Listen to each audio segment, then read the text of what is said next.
موجودہ جو ہمیں ریاست فلسطین کے اندر ہماری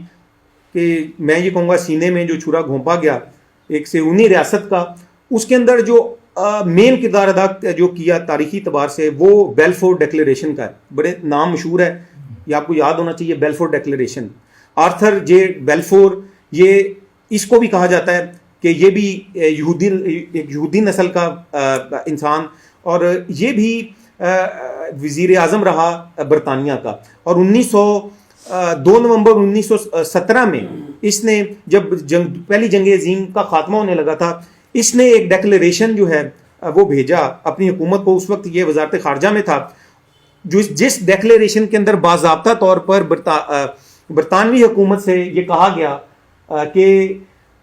فلسطین کے اندر یہودی ریاست جو ہے وہ اس کو قائم کر دیا جائے. جو یہودی ریاست کی راہ کے اندر جو حائل کون تھا، وہ جہاں سے چلنے والی تحریکیں تھیں، چاہے وہ انگریزوں کے خلاف چلنے والی تحریک آزادی ہو، تحریک جہاد ہو، یا تحریک بعد میں تحریک خلافت ہو.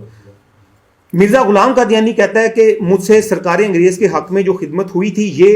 وہ یہ تھی کہ میں نے 50,000 کے قریب کتابیں اور اشتہارات چھپوا کر اس ملک میں اور نیز دوسرے بلاد اسلام میں ایسے مضمون شائع کیے گئے کہ گورنمنٹ انگریزی ہم مسلمانوں کی محسن ہے، لہٰذا ہر ایک مسلمان کا فرض ہونا چاہیے کہ اس گورنمنٹ کی سچی اطاعت کرے اور دل